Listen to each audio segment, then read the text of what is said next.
New Zealand has been in a trade deficit for the past 3 financial years. Could wine be our way out? It sells New Zealand incredibly well. Top New Zealand wine in the UK, is very strong in Canada and the US, growing really quickly in China. We do need to do more to continue to promote New Zealand brands. It's Friday the 6th of October and you're watching Markets with Madison.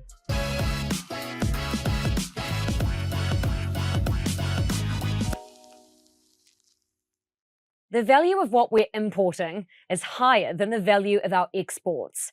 And for an exporting economy, it's not the best balance. New Zealand's trade deficit has narrowed recently, but it's still a negative number. So what do we have to sell more of, and who to work our way out of it? In the year to March, New Zealand sold $24 billion worth of exports internationally. Most of that was goods, like dairy, meat, fruits and nuts, and wood. Most of it went to China, the United States, Australia, Japan and Korea. But it wasn't enough to outdo the cost of importing everything else we need. We spent $27 billion on imports like machinery, cars and fuel, mostly from Australia, China, the US, Singapore and Japan. That puts us in a trade deficit position. We've been stuck in it for 3 financial years. Not only is it a bad omen for an export nation, it's a key credit risk for the country. In the June quarter, we came close to closing the gap. But there's still concerns over consumer spending growth in China and the falling value of our key export products, dairy and meat. But viticulture is coming for agri and horticulture. New Zealand's wine industry wants to win over the world. Listed company Delegat Group sold a record 3.67 million cases of wine last financial year. Only 1% of that was sold to China. Its chief executive, Stephen Carden, believes its Oyster Bay brand is a winning export formula for growth in the US and Europe. So I had to put it to the test before we sat down to talk trade. Well, Stephen, thank you so much for doing this. Good to meet you. No, pleasure. I want to talk about Oyster Bay first. It's the 3rd best-selling premium wine brand globally. But what actually classifies premium in the wine sense? Well, it's really based on a price demarcation. So typically everything above $12 is considered premium, and that price varies by market, but that describes what a premium wine is. How have your prices changed over the past few years? I imagine you've had to increase them to keep up with inflated costs for not only production, but freight too. Yeah, it's been a big challenge for us, like a lot of virtually every company around the world operating in a high inflation environment. Costs have been going up, and it's at the end of the day, it's a heavily fragmented industry, the wine industry.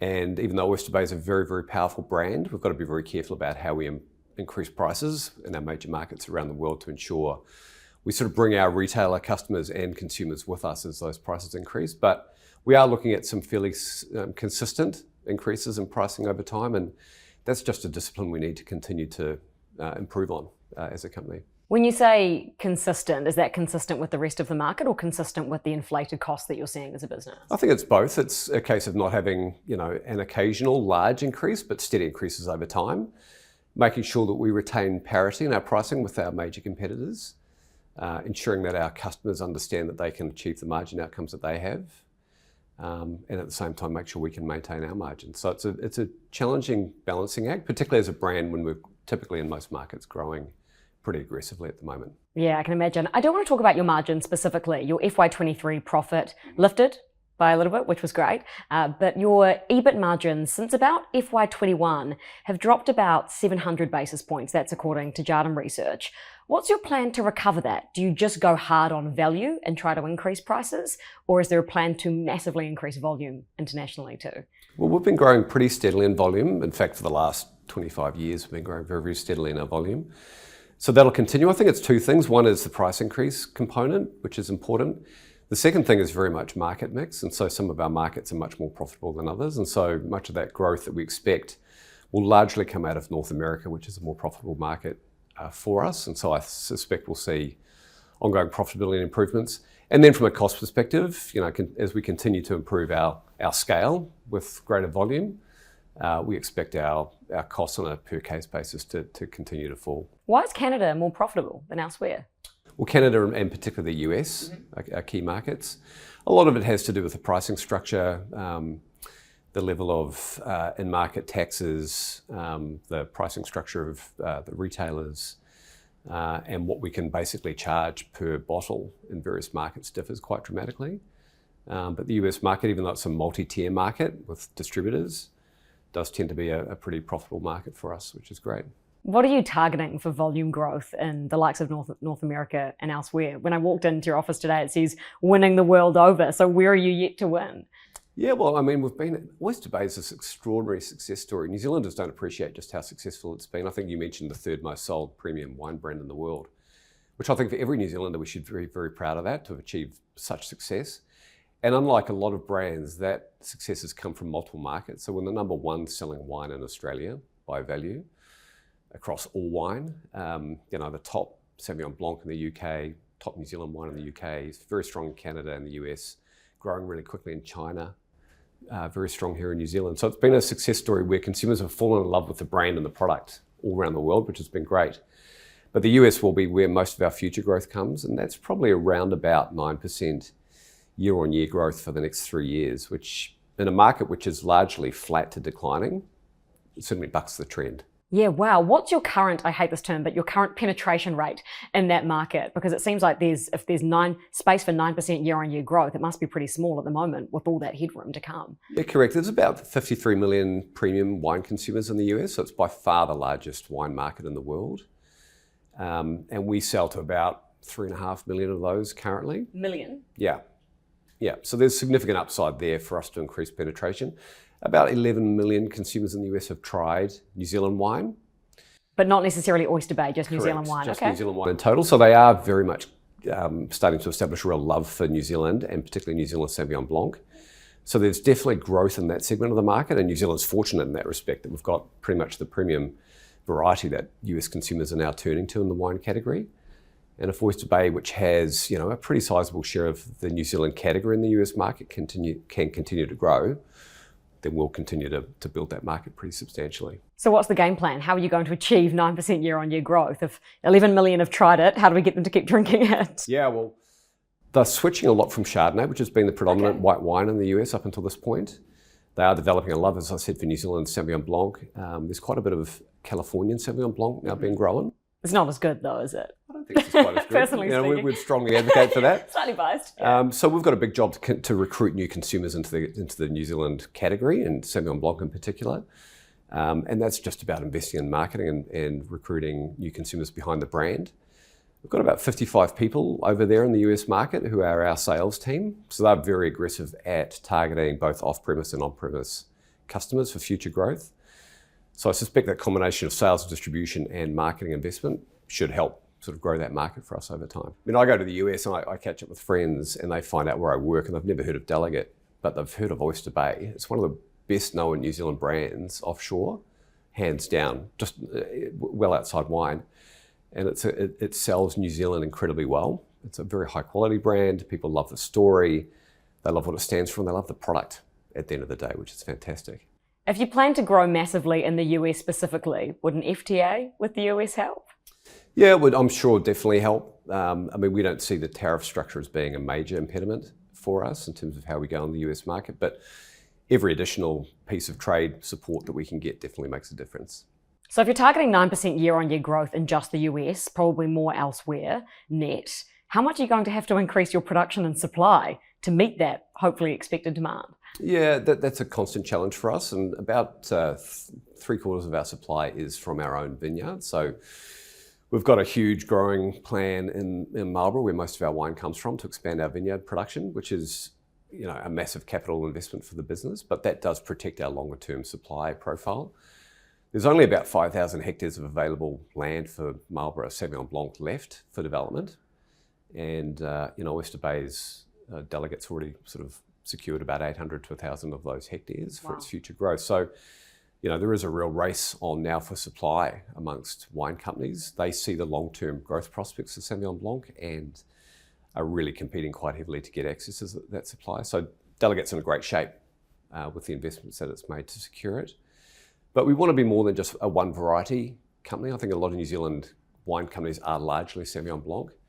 But we're the largest seller of Chardonnay and Merlot in the UK market, for example. Pinot Noir is a very big variety. For us, Pinot Gris is growing really strongly, particularly in the US at the moment. So, It's Sauvignon Blanc. Yes, we have to be successful there, but we actually need to be a multi-variety company to be really successful over time. So how much are you investing in land and supply and production to meet that expected growth level? We invested about 100 million last year, and we'll probably invest around about 90 odd million this year in capital development and growth. So it's a substantial program. Is it not kind of a good thing that there's a cap on supply in the market, because as demand increases, you can just keep bumping the price up? 100%. I think it's really important. And, New Zealand doesn't have a particularly good track record when it comes to our primary produce of not commoditising what we produce. We tend to do that. And we can't do that for New Zealand Sauvignon Blanc.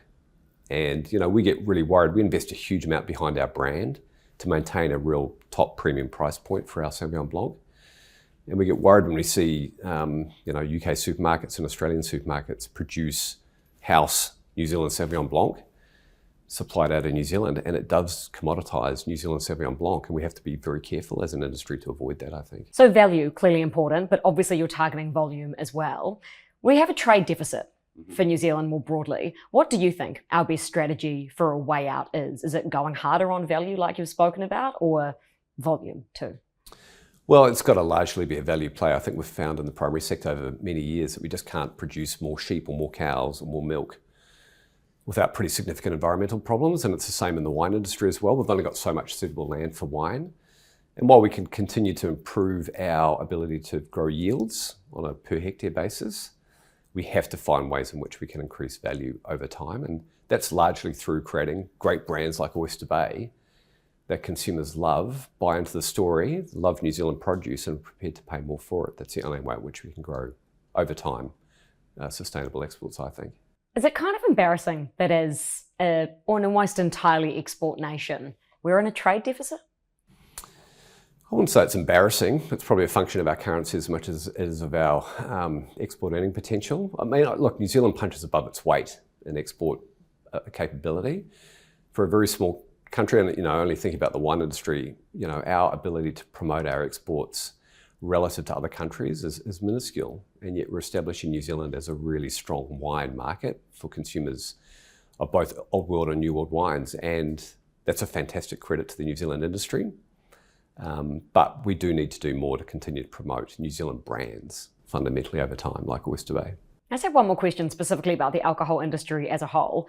Do you personally worry about younger generations not drinking as much because they've seen damage it can do to some generations?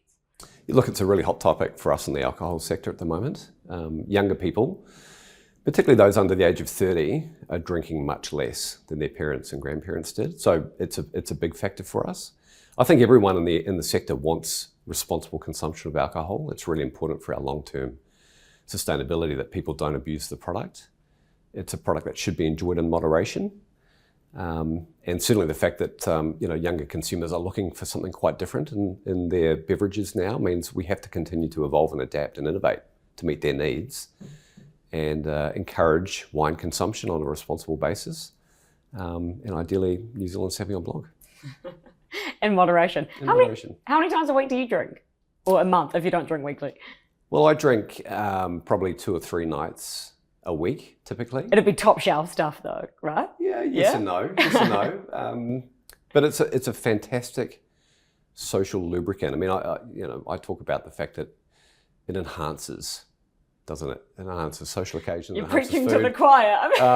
It's not a bad thing, but it can be abused, and when abused, it becomes a real negative in society. So, it's something we talk a lot about inside the company, about what responsible consumption looks like and how we can make sure we promote healthy drinking as a lifestyle alternative for people.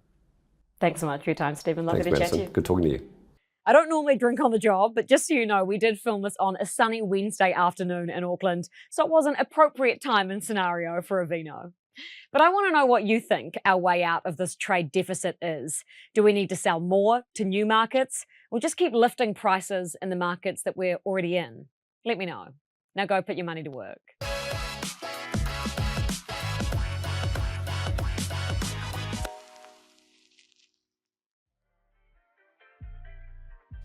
Thanks for watching Markets with Madison, the New Zealand Herald show for interested investors. If you want to stay up to date with financial markets, click the subscribe button below, and you can watch our other episodes here. Stay up to date with all the business news and numbers as they land on nzherald.co.nz.